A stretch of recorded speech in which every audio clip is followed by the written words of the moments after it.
이사야서 41장 보겠습니다. 1절에서 13절까지 읽도록 하겠습니다. 읽습니다. 시작. 섬들아 내 앞에 잠잠하라. 민족들아 힘을 새롭게 하라. 가까이 나오라.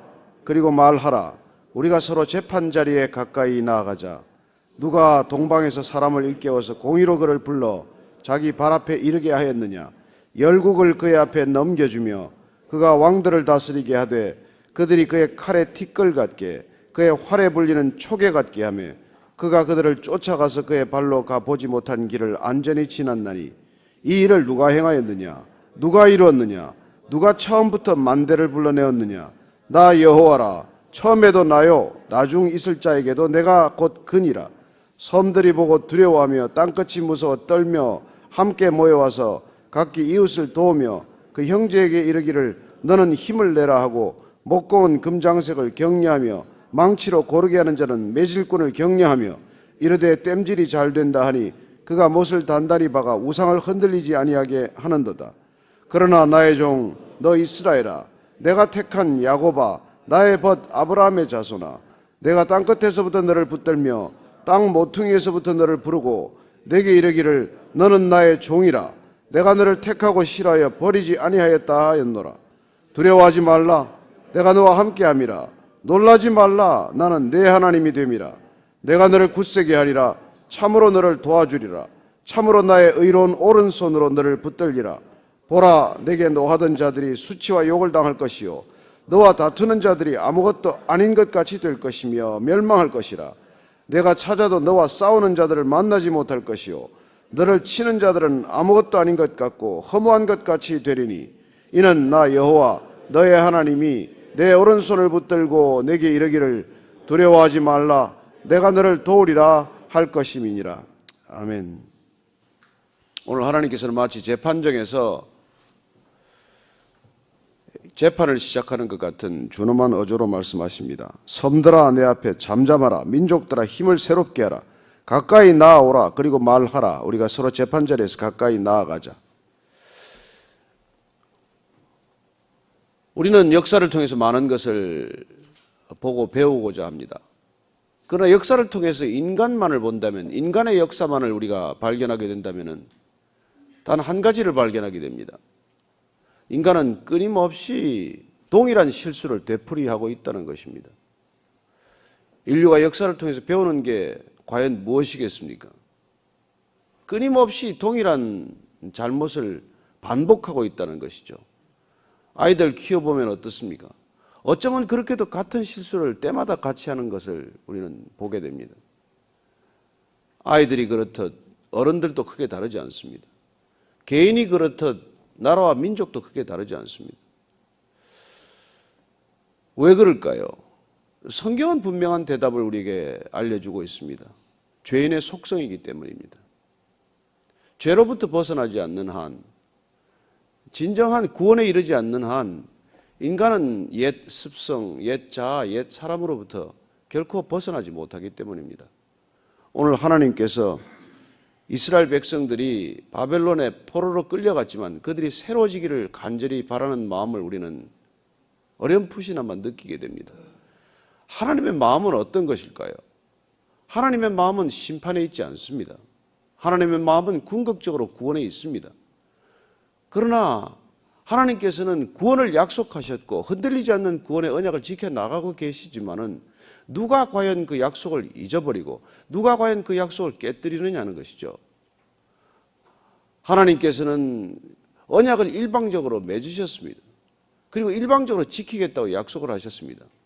인간이 약속을 지킬 수 있는 길은 그 약속을 믿는 것입니다. 그 약속을 신실히 붙드는 것입니다. 아이들이 일평생 부모님을 걱정한다면 그 아이는 성장하지 못합니다. 아이가 성장하는 길은 부모를 믿고 의지하고 부모에게 순종할 때 그 아이는 성장해 가는 것이죠. 어려서부터 늘 부모를 의심하는 아이들, 늘 부모와 갈등을 빚는 아이들은 결국 성숙에 이르지 못합니다. 우리의 신앙도 마찬가지죠. 하나님을 얼마나 우리가 신뢰하느냐, 그분의 약속, 그분의 언약을 우리가 얼마나 굳건히 붙드느냐, 그게 우리가 믿음 안에서 성장하는 유일한 길입니다. 우리는 하나님께 먼저 약속할 능력도 없는 사람이고 또 우리가 서로 먼저 약속했다고 하더라도 지켜낼 능력이 없는 사람들이에요. 우리의 능력은 하나님께서 약속하신 것을 믿고 그걸 그냥 끝까지 붙드는 데서 비롯되기 때문입니다. 누가 동방에서 사람을 깨워 공의로 그를 불러 자기 발 앞에 이르게 했느냐. 열국을 그의 앞에 넘겨주며 그가 왕들을 다스리게 하되 그들이 그의 칼에 티끌 같게 그의 활에 불리는 초계 같게 하며 그가 그들을 쫓아가서 그의 발로 가보지 못한 길을 안전히 지났나니 이 일을 누가 행하였느냐. 누가 이루었느냐. 누가 처음부터 만대를 불러내었느냐. 나 여호와라. 처음에도 나요 나중 있을 자에게도 내가 곧 그니라. 여러분 지금 이 역사적인 상황은 지금 고레스에 관한 얘기를 하고 있는 것입니다. 바사 왕 고레스는 궁극적으로 이스라엘 백성들을 예루살렘으로 돌아가게 합니다. 그렇죠. 바사 왕의 결정인 것으로만 보입니까? 하나님께서 고레스 왕을 일으켰다는 것입니다. 저는 이 시대도 우리가 동일하게 사람들을 지금 바라봅니다. 뭐 트럼프도 있고 시진핑도 있고 아베도 있고 푸틴도 있고 북쪽에는 김정은도 있고 그렇습니다. 우리는 그들이 움직여가는 것을 보면서 때로는 걱정하고 때로는 정말 기대도 걸어보지만은 우리는 역사 전체를 통해서 도대체 저 사람들을 누가 세우느냐는 것입니다.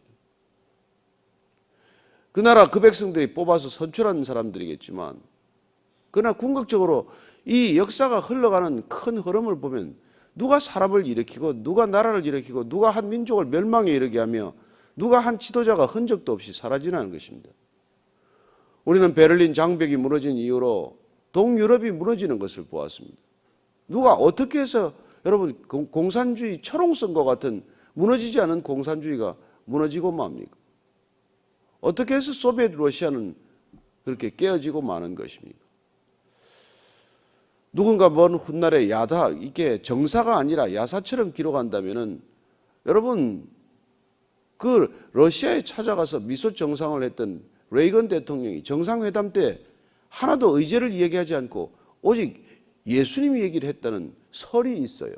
내가 안 들었으니까 뭐라고 알겠습니까?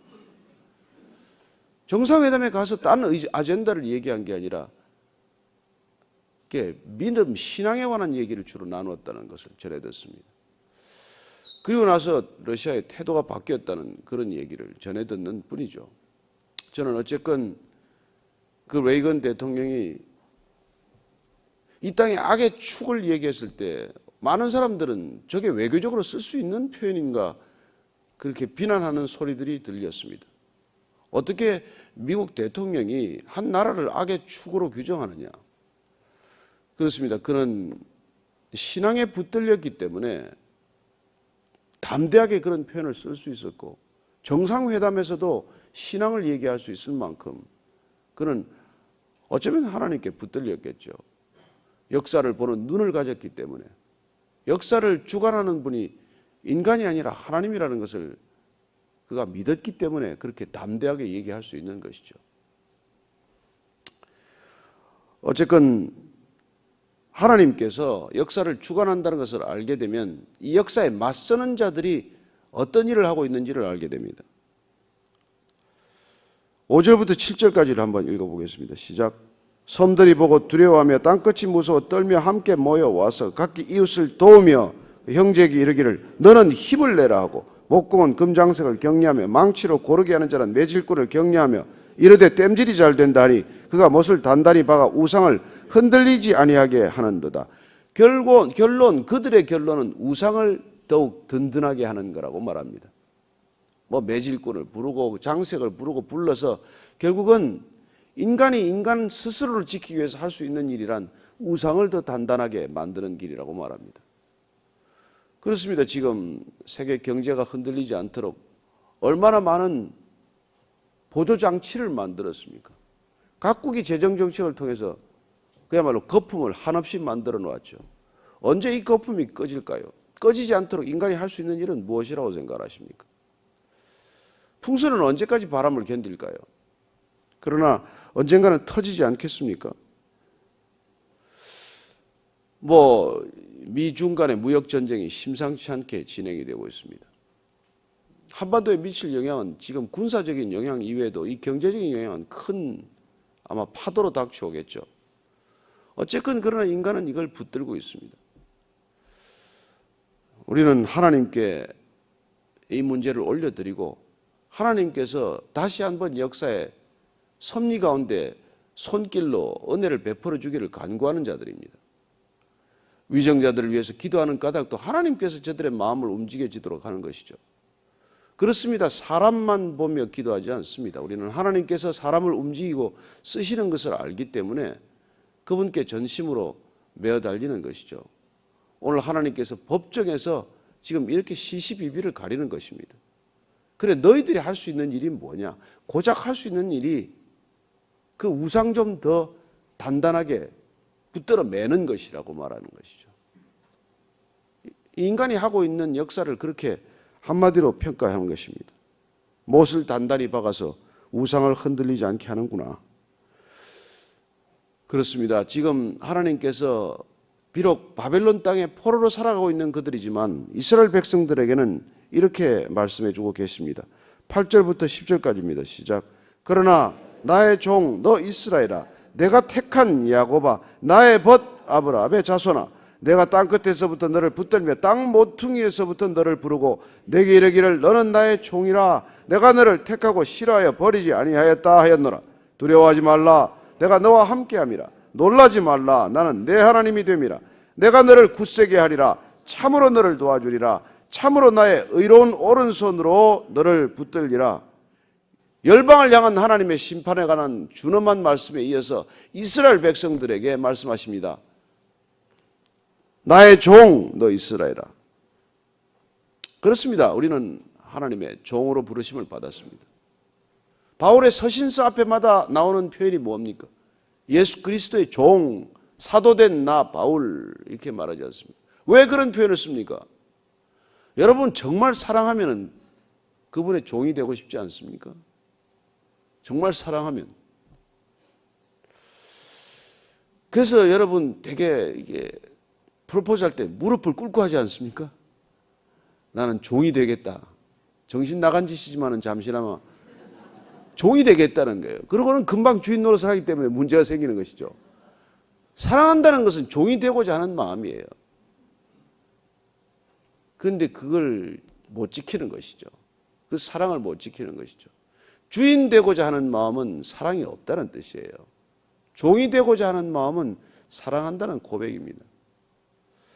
정말 우리가 진심으로 사랑하면 그런 결정을 하는 것이죠. 옛날에 이스라엘 백성들 종이 되면은 희년이 되면 돌려보내지 않습니까? 다 제자로 돌려보내는데 나는 주인을 떠나고 싶지 않습니다. 난 당신을 너무 사랑합니다. 이제는 종이기 때문이 아니라 진심으로 당신을 사랑하기 때문에 나는 당신을 떠나지 않겠습니다. 그렇게 결단하면 귀에 구멍을 뚫었어요. 그게 여러분 귀걸이하는 지금 이유입니다. 나는 스스로 이제 종이 되는 것이죠. 주인한테 가가지고 난 이제 귀를 뚫어주세요. 나는 이제 내가 기뻐서 당신의 종이 된다는 것이죠. 여러분 그리스도인이란 그런 사람 아닙니까? 나의 종, 내가 택한 야곱, 나의 벗. 나의 벗은 이게 그 원단어는 나의 사랑입니다. 나의 사랑. 내가 사랑하는 아브라함의 자손아. 내가 땅끝에서부터 너를 붙들고, 땅끝이 어디입니까? 여기서는 땅 모퉁이가 어디예요? 갈대아 우르에서 불러냈다는 것입니다.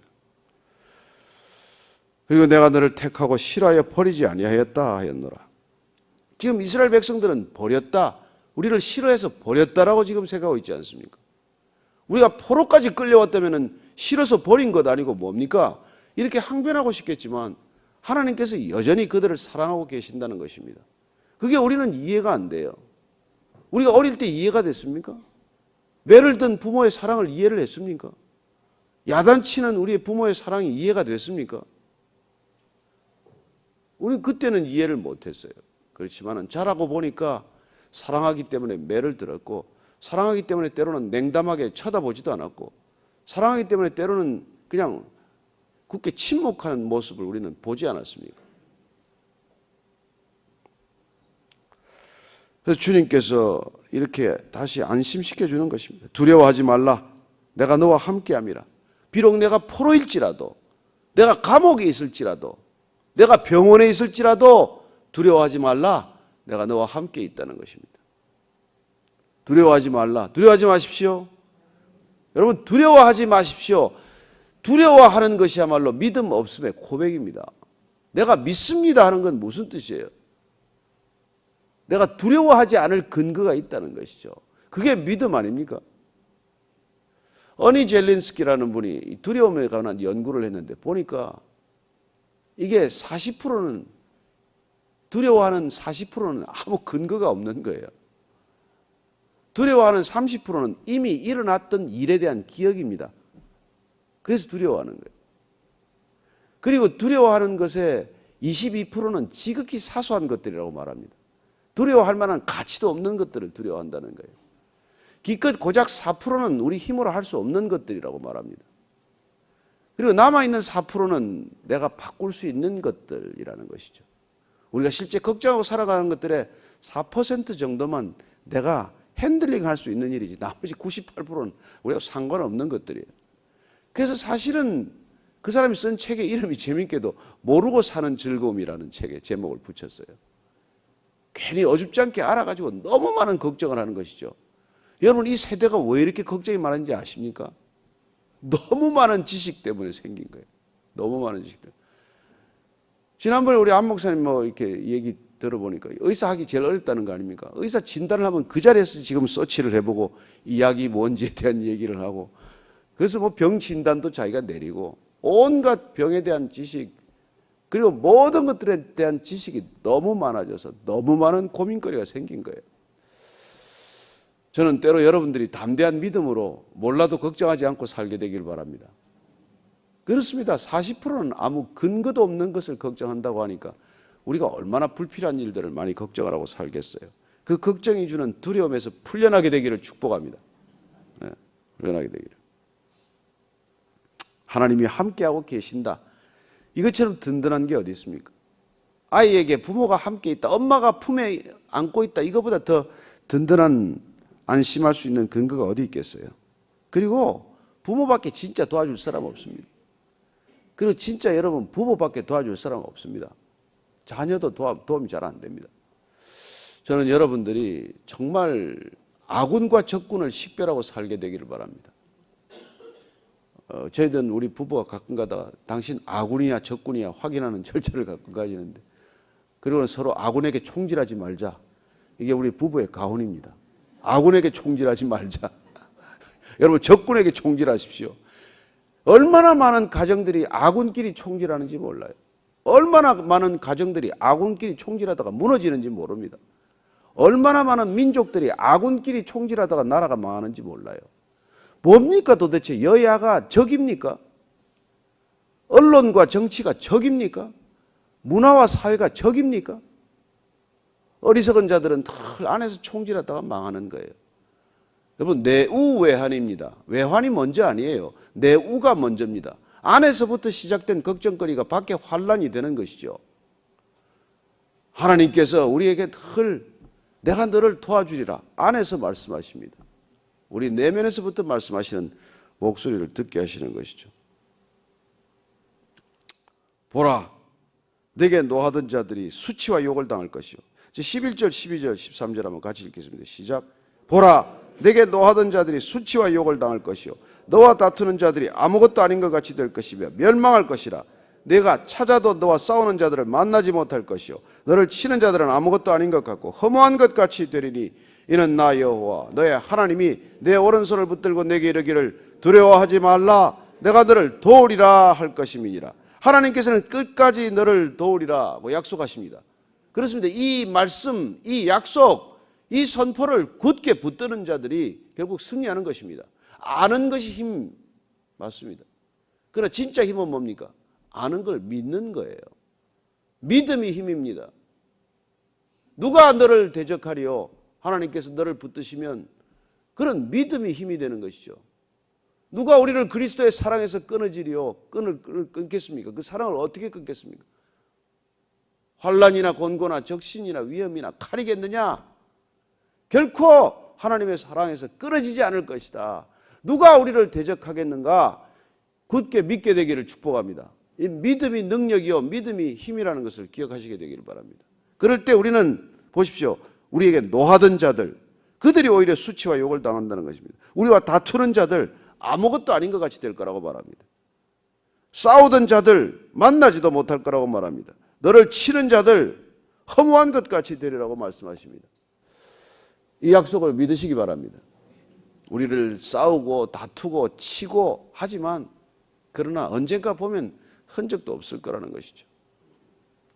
저는 여러분들이 그런 믿음을 가지고 오늘도 승리하는 하루가 되기를 축복합니다. 하나님께서 우리와 함께 하십니다. 그분께서 우리를 끝까지 붙들어 주실 것입니다. 그분께서 우리를 도와주실 것입니다. 이 세상에 도움이 있지 않습니다. 여러분, 궁극적으로 도와주시는 분은 하나님이십니다. 저는 그분이 우리를 통해서 누군가를 도울 때도 있고 또 사람들을 통해서 우리에게 도움의 손길을 베풀어 주시지만 우리가 궁극적으로는 그 모든 도움들이 하나님으로부터 온다는 굳은 믿음은 놓치지 않게 되기를 축복합니다. 승리하십시오. 이미 승리하셨습니다. 이미 승리하셨음을 믿고 오늘 하루 살아가는 저와 여러분 되기를 축복합니다. 오늘 기도할 때 승리를 주신 하나님께 감사하십시오. 궁극적으로 우리를 도우실 수 있는 분 오직 하나님 한 분임을 고백하십시오. 오직 그분만이 우리에게 도움이요 그분만이 산성이요 그분만이 구원의 뿌리라는 것을 믿음 가운데 고백하게 되기를 축복합니다. 같이 기도하십시다. 하나님 아버지 감사합니다. 우리는 늘 사람을 바라봅니다. 우리는 늘 재물을 바라봅니다. 그러나 바라보는 것들로부터 도움이 오지 않습니다. 오직 하나님 한 분만 바라보게 하옵소서. 하나님 당신만이 우리의 도움이요 우리의 산성이요 우리의 피난처요 우리의 도움이시요 우리의 환난 날의 도움이시요 우리의 날개시요 전능자의 그늘이시요 그분의 그늘 아래 우리가 머무르게 하여 주옵소서. 하나님 아버지 세상 의지하지 않게 하시고 우리가 가진 것들 의지하지 않게 하시고 두려워하지 않게 하시고 놀라지 않게 하시고 오직 하나님 주님께서 우리를 주야로 붙들라고 하신 말씀 붙들게 하여 주옵소서. 하나님 인간 살아가는 것들 악인의 꿰쫓는 것에 불과한 것 주님 그것들 바라보지 않게 하시고 늘 물가에 심겨진 나무같이 주님 바라보며 오늘도 열매 맺는 인생 되게 하여 주옵소서. 하나님 우리 안에 성령의 열매가 주렁주렁 맺히는 인생이 되게 하여 주옵소서.